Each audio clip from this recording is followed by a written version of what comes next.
Okay, so something a little lighter, technically.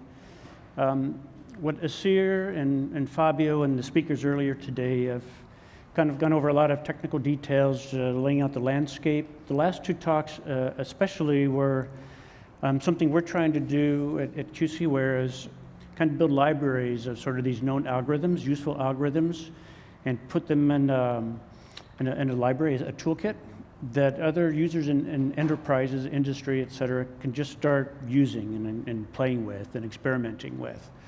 And so all of those examples they showed were from existing libraries, and they're for fairly canonical standard problems. For most enterprises, as you've come to this Q2B conference, you're probably more interested in what does this do for me, for my enterprise, and that's what I want to talk about a little bit at QC Ware. So besides these general toolkits, we also work on, user-specific applications. And a couple of questions. So just to have a little bit of drama, we'll talk about the elephants in the room, some success stories at a high level, and then also talk about best practices, which gets to the point of how can enterprises try to get involved. Okay, the elephant in the room. In some sense, what you've probably knew if you didn't know before from many of these talks is quantum computers are here. They're exciting. They offer a lot of promise, but they're not quite ready yet to change your enterprise. You can't put your problem on them and get a better result today. When will that happen? Lots of people are working on that. I like to put it in the context of if you're with an enterprise that has a chief technology officer and research and development department, if you're looking at new technologies coming down the road, that's the right time scale to start thinking about quantum computing and what it might do for your enterprise. Also talk a little bit about what others are doing.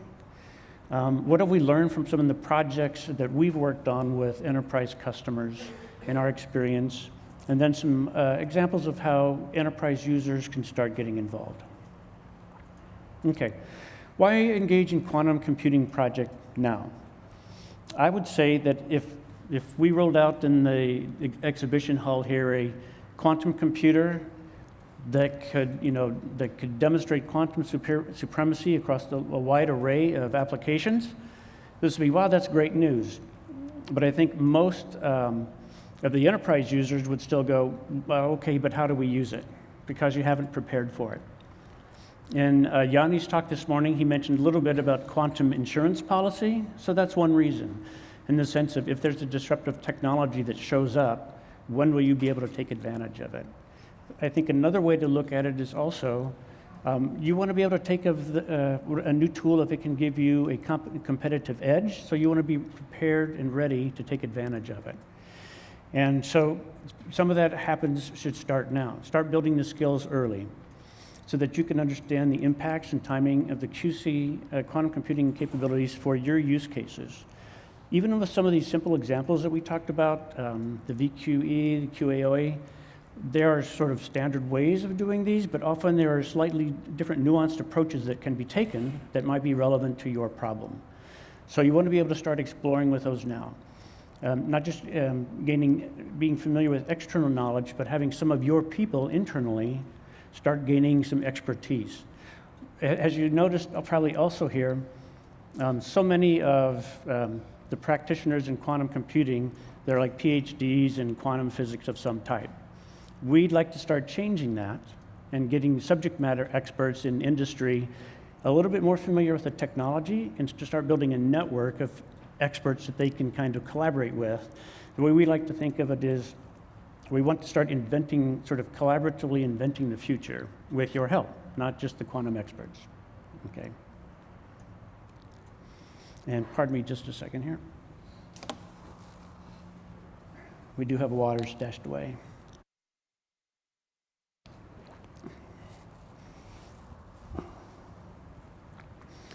What are others doing? If you read the trade press, you'll see a lot of enterprises talking about projects they've taken a look at, and it's exciting and interesting.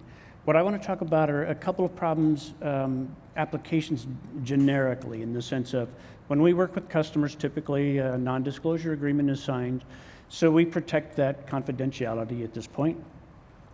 And What I would point to tomorrow, there's an industry session. So it's best to hear it from the industry people themselves. People have already started taking a look at quantum computing. They can tell you their stories, so I'll let them tell that in more detail. But I want to talk about applications within two broad categories, automotive and aerospace. A third one I won't talk about today, we see a lot of interest in, is finance, the financial community. I'll just set that aside for now. But these are two big areas, automotive, transportation, aerospace, where there's been a lot of interest at looking at quantum computing. All right, the first one related to autonomous systems, people are looking at taking advantage of machine learning. Well, we know about machine learning models, they require a lot of training and data to produce truly exceptional behavior, but it's not just lots of data.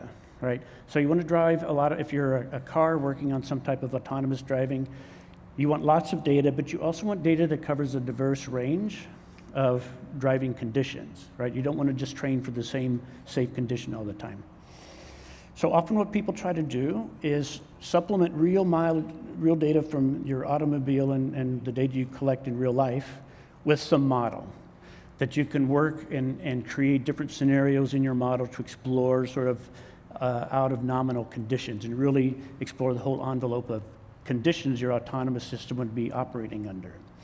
So to fill out that model, though, you still would like to be working with data that looks real. And so one way to do that is to come up with, use machine learning for generative models to be able to take some existing data, learn the statistics of that data so you can generate additional data, simulated data, and fill out this the dynamic range sort of all the operational conditions you'll have. So what we have done with it in QC Ware, talking with some enterprise customers, is take a look at how can quantum computing algorithms that are known support this. So a general thing to keep in mind is when you're looking at quantum algorithms and to apply them, is the approach is there'll be a user with different use cases, and they'll say, here's my use case. You can't just go straight to the quantum computer itself. Typically, there's this intermediate layer of known quantum algorithms. So you've seen a couple, VQE, QAOA, the discrete optimization. There are some ideas for quantum machine learning, but they're relatively immature still. One that has been explored is a Boltzmann machine, a quantum Boltzmann machine, where you can train the next layer of a neural network, for example, using a quantum computer. This is using the quantum computer, essentially has a probability engine that can fill out a distribution. Okay. So people have looked at this idea, and we've taken a look at that similarly with essentially taking a look at if you had image data, like video from a sensor that was showing the scene of a road or your operational space. Could you use that to start to recognize and characterize and learn the patterns in the data? And yes, you can do that. In this particular example we worked with, we used a quantum annealing machine by D-Wave Systems. And we were able to train sort of, again, it's in some sense a toy problem, kind of the bars and stripe data. It wasn't real imagery. It's a data set you can download that has features in it that you can train and learn the features. Once you've learned the features, you can take noisy data and correct it, or generate data for your model to simulate situations. So a couple of features. What we were able to do is demonstrate that quantum annealer could be used as a restricted Boltzmann machine or a quantum Boltzmann machine for image sizes of 7 by 7. Okay, so the method works. It shows that compared to classical, it's fairly efficient in terms of iterative steps. Clearly, it's not necessarily faster in all cases, and clearly a 7 by 7 image is a long way away from HD video or HD imagery. So where do you go from here? What's the value then to the customer as they look at this? A couple of things. In this process of, people had looked at restricted Boltzmann machines and quantum annealers, and there are a couple of papers, you can just read the papers. In working with the customer, though, part of that is the customer starts to learn about what can quantum computing do. We talk about here are potential applications or machine learning applications that might be relevant to your problem. They give us feedback of, well, that's close, but the data we use is like this, or we use it in these conditions. Is this really the most relevant algorithm? So part of the question when you talk about success stories, is what is success? At some point in the future, success is we've demonstrated a real-world application on a quantum computer that's much better than a classical algorithm. We're not ready for that kind of success yet, so we're incrementally defining success as we go along. What's gained is knowledge about what quantum computers can do and can't do, what they can do now, and how much better they need to get.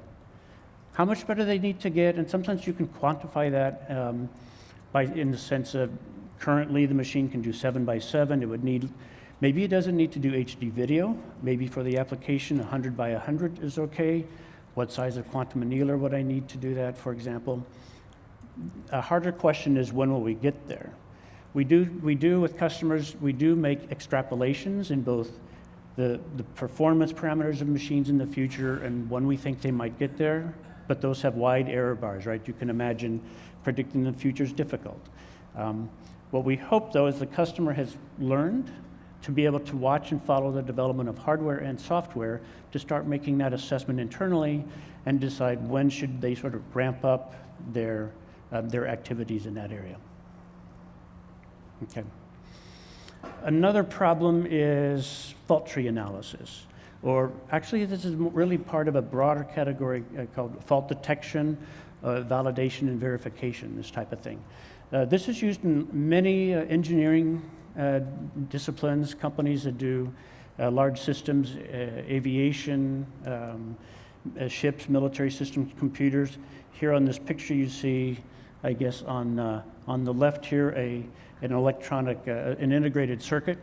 And one of the questions when you design integrated circuits or a complex system, when you're testing it, did this work the way we think, the way we designed it to, you'll get fault indications during the testing. How do you interpret, oh, here are fault indications, what caused the fault? There's a sort of logical analysis that you can create. Typically, again, this is the real-world problem. The mathematical formulation for most validation and verification for fault analysis is actually a Boolean satisfiability. You can write logic statements to validate, is this working correctly, yes or no, true or false. From the Boolean satisfiability, you can map that to quantum algorithms. In this case, this could be solved by any discrete optimization solver, so a QUBO on quantum annealer or on a QA-OA algorithm on a circuit model machine. The goal is, again, can this help us identify the faults and speed up our testing cycle? On your right, you see we talk about really more the fault tree. The fault tree is the idea of if I have a complex system and I want to know, will this perform safely or not? And that system depends on lots of other elements within. I can build a logical tree saying, if I have a fault here and a fault somewhere else, what's the probability that I have a top-level failure? Okay, that's an important consideration in many industrial processes, airplanes, other types of complex systems that involve especially human interaction and human safety. Okay, the question then becomes, can you solve these problems? Can you evaluate faults? Can you analyze fault trees with a quantum computer? The answer is yes, you can, but it might not do everything that you need it to do. So let's see here, will a quantum computer be mature enough to handle production level fault tree analysis? So we have worked with the customer where we've modeled smaller fault trees and that you can solve in a classical computer, and happily they're about the same size as if you would buy some commercial packages that analyze fault trees on your laptop, they can handle about the same size of problem. And so this was kind of a nice comparison. And also what's useful about fault trees is fault trees typically aren't very densely connected networks or graphs. So when you take your real-world problem and map it onto your quantum processor, which also isn't typically fully connected, sometimes if your problem is very fully connected, that mapping to hardware can be inefficient, and you can only fit smaller problems. Since fault trees are fairly sparse and quantum processors are fairly sparse, you don't take so big of a hit. You can fit larger problems.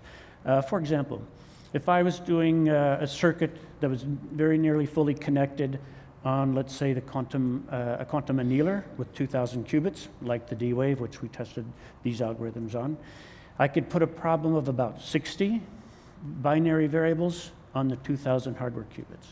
For fault trees, for sort of realistic real-world fault trees, you can get problems of 200 or more binary variables onto the 2,000 qubits. This is interesting because this starts to get you to the point, how good does the quantum computer need to be? Well, classical computers are pretty good at these binary variable problems that are 500 to 1,000 binary variables. Classical's pretty good there. So you want to start getting to problems that have that many. So what you notice with the fault trees is we're not too far away with some of these trees where you could have thousands of trees that would fit on maybe the next generation or two of a quantum annealer, or on a circuit model machine doing the QA/OA algorithm with maybe, let's say, 1,000 or so qubits. Okay. Not something we're going to have next year, but we're getting, as I said, within that realm of what companies are looking at in the next, let's say, 5 years, within 5 years, a good chance that we'll start getting there, or at least very close. Okay. Okay. I've sort of talked about these next couple of points. One, will the improvements be made on real problems, and how big a problem can you fit? The important thing, though, to reiterate on this slide is it really, really depends on your problem. Even if your problem is like, well, my problem looks like VQE or discrete optimization. Again, some problems map well, and some problems don't, some use cases, right? So it really depends on your problem. So that's why we suggest really taking more of a detailed look at that. And so here's how we try to help with that process. Again, there are quantum computers you can access. We have some libraries and tools to try to make that easier, but there's still a bit of a gap between end user use cases and how do you actually get an algorithm to work. So a couple of things we do. As I said, a big part of this is education. There was a question early in the day, is this consulting? Well, sort of. We don't really like to call it that because long term, we expect that as quantum computers become more useful, there will be a growing community of people who know how to use them. And then they just come and use services. Especially in the near term, we have to help as a community, hardware vendors, software developers, and enterprise users with their domain experts. We have to kind of co-invent what's the best solution. So one thing is we offer these sort of technical workshops, boot camps or hackathons, about a day and a half. We go over a lot of what we talked today in this sort of current hardware state, but we talk in much more detail about algorithms, and we demo the platform and algorithms.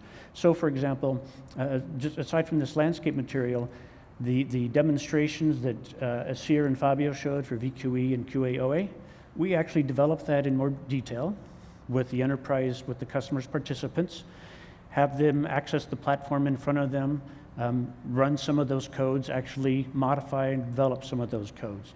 Again, the goal here is to get the enterprise user, the enterprise customer, to start developing an internal team of, I wouldn't say experts yet, but they're subject matter experts who now have familiarity or exposure to this new technology in a way that they can comprehend. We also offer something that's a little shorter, this kind of more of a half-day business overview for decision makers. What do decision makers need to know? As you might imagine, a lot of companies, you could probably find lots of people who'd like to work on a quantum project, but it has to be a corporate priority, and so managers have to decide, does this make sense to start having people spending time and money on right now? Okay.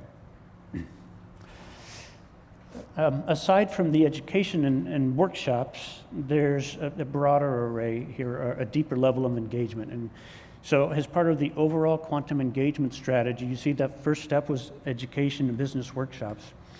The next case, though, is what we call use case selection, but here we're starting to transition now into, we're going to work with the customer to actually develop and explore a use case. We like to call it a proof of concept, that's something relevant to their business. So the first thing we do is we talk with them. They ask, well, what's it good for? We give a quick overview like you've seen this morning of here's what quantum computers can do. Then the customers usually say, okay, well, here's some ideas we have, and we iterate to come up with several ideas of what would be a good proof of concept to demonstrate. Once we've done that, the real hard part of the problem is the quantum mapping, and it's particularly hard in that if you think of a workflow in an enterprise, that something that is computationally intensive, where they've got some design problems or optimization problems, they have this workflow. And if you think of it as like a jigsaw puzzle with different parts, different pieces of the puzzle, most of that workflow doesn't need quantum computing. But if there's something in there that's a computational bottleneck, maybe that can benefit from it. So when we analyze this use case for a proof of concept, we try to find, is there a part in there that's computationally challenging that looks similar or related to a known quantum algorithm? If so, we could say, yes, we could do a proof of concept where in a matter of 4 weeks to 6 weeks or so, we pull that part out, we demo, we QC Ware would build a quantum algorithm part of that you could then demonstrate its performance, plug back in, and hypothetically have now a hybrid classical quantum workflow. Often that process isn't so easy. It's useful to do it. It's a sort of first step. But what we find, I would say, is when you go through if you look here, after that quantum mapping, you actually run and test the quantum algorithm, and you measure it. We show speedups here. Speedups is just our short word for, I like to say, really what we're doing is performance testing. So what you heard today, there's lots of aspects of what makes a good algorithm. Does it give you a better answer? Does it give you a better or good enough answer faster? And how much difference would that make to the actual, the use case for the user? Sometimes a slightly better answer is very valuable, sometimes only marginally valuable. So there's also a business decision there. But once you have gone through that first iteration of, okay, we've developed this proof of concept, we've tested it, in that whole process, the customer becomes smarter about quantum algorithms, and we, the QC Ware people working on that project, become smarter about their use case. So usually the first thing you discover after you finish the initial proof of concept is, we could have done this, we could have done this better if we would have designed the algorithm a different way. And so sometimes the next step is we sort of transition to more of a pilot, where you're trying to drive to, maybe you can get more of the complexity of the problem from classical into the quantum algorithm, and also you try to find a more efficient, more effective implementation of the quantum algorithm. So there's a couple of ways you can approach this. This is meant to be a little bit of a menu of things you can choose from, but it's flexible. You can make it longer, maybe look at multiple use cases, maybe have decision points to go ahead and do a more in-depth pilot project as well to really understand, to get the best performance out of it and see how it might impact your use case. Okay, that's all I have to present, and happy to take any questions.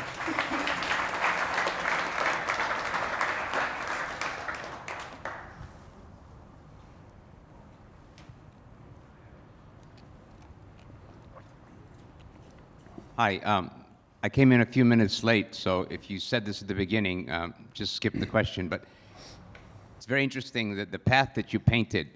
Are there any recent applications or success stories or places where you might have had some challenges that you overcame? Or so, right, without going into too many details, from my personal assessment, there were some things where we had some challenges and we overcame them in, I think, in innovative ways. And other areas where we came up to some challenges and didn't really always find, a sort of like, I like to think, did we find some magic to really make this a kind of a great success story? I think always there's valuable lessons learned, but sometimes, you're more satisfied with what you learned out of the project or sort of the performance of your algorithm, right? So sometimes a negative result is, all right, we've thought all kinds of different ways and it's maybe just not an efficient a use case that's really efficiently implemented on quantum. What you might have missed at the beginning is I pointed to tomorrow there's an industry panel, and I think you'll hear best from enterprises who've already started down the quantum road, and so I recommend making sure you catch that.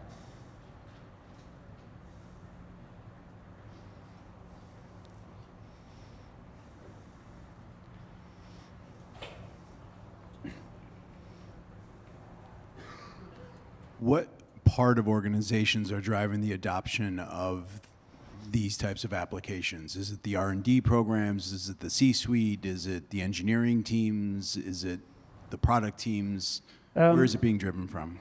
I'd say the shortest, probably most accurate answer is really like chief technologist office type of thing. That's where we get most of our initial traction. So, and again, I think you'll hear some of that from chief technologists. Are also a lot of large enterprises now have kind of an innovation company. So and we're here in Palo Alto, so there are tech scouts. A lot of the big companies have tech scouts, so they come around asking us about it. And again, the industry panel tomorrow, they'll actually be people from those offices and parts on the org chart to talk about more about that. But typically, what we find is, they're smart about this. They typically bring in subject matter experts. The person, from my point, the CTO types are great, R&D types. Business units are important to try to get them involved in the project. So again, that chart showing the flow, right? It's important for the enterprise, whoever's the enterprise lead, and they typically know this, you'll see this tomorrow, they try to bring in people from across the organization.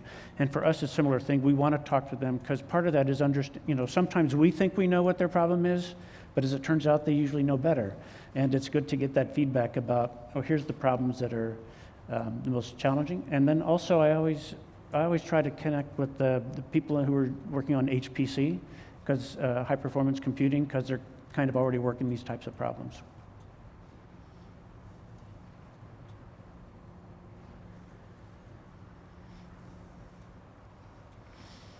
Okay, any more questions? Okay. Maybe just sort of piggyback on that question. How much do you feel that you are being approached, sort of a business would approach you, and is there a business that you feel should approach you but haven't yet? So I would say from the different types of industries, we've really talked to everybody. As I said at the beginning, it's sort of big, large engineering companies, quantitative finance, energy are the ones we've gotten farther along the road. Some of big companies in social media on the internet, not so much. They seem more like this, although I think you'll see Google is somewhat from that community. They're working on quantum stuff already. And so that's what I'd say. It's fairly broad, but they're clearly big engineering, quantitative finance are sort of leading the way. And we've talked to a lot of companies. The one thing I would add that always sort of creates a spike in interest is new hardware. When new hardware is rolled out with more qubits or a new demo. So so that's always a big thing. But we've talked to hundreds of countries all across the board, of companies. Any more? Okay. I don't see any more. It's kind of hard to see with the lights up here. And that's actually a good question to transition to in the comment about, is there another question? Okay, thanks. So one of your colleagues pointed out earlier that sometimes the result of intense quantum research is just better classical algorithms. So this is sort of a question for your business. Are you guys well positioned to kind of reap the benefits of new classical algorithms that come out that anyone can use, that don't require any quantum hardware? Well, we certainly wouldn't hide it, right? When we work with customers, and if we see something they're working on, if we know of classical approaches that are better, we're upfront about that. We tell them. I think the thing what we tend to focus on though is if we see a better classical algorithm, we would mention it, but we probably wouldn't get involved in developing that application, right? We would try to stay in the lane of, in that overall workflow, is there something uniquely for quantum? That's what we would focus on. But we're aware of this sort of arms race between classical and quantum. And so we don't try to hide that, and if we see it, we would tell customers. My personal view is, and maybe that's a few years in the future, but especially over this NISQ era, the near-term or noisy intermediate scale quantum computing, I expect this sort of classical quantum arms race to be quite lively. But the vision is, at some point, it will become a moot question. I mean, if quantum works, it should start to leave a pretty wide gap for certain applications, not for all algorithms, right?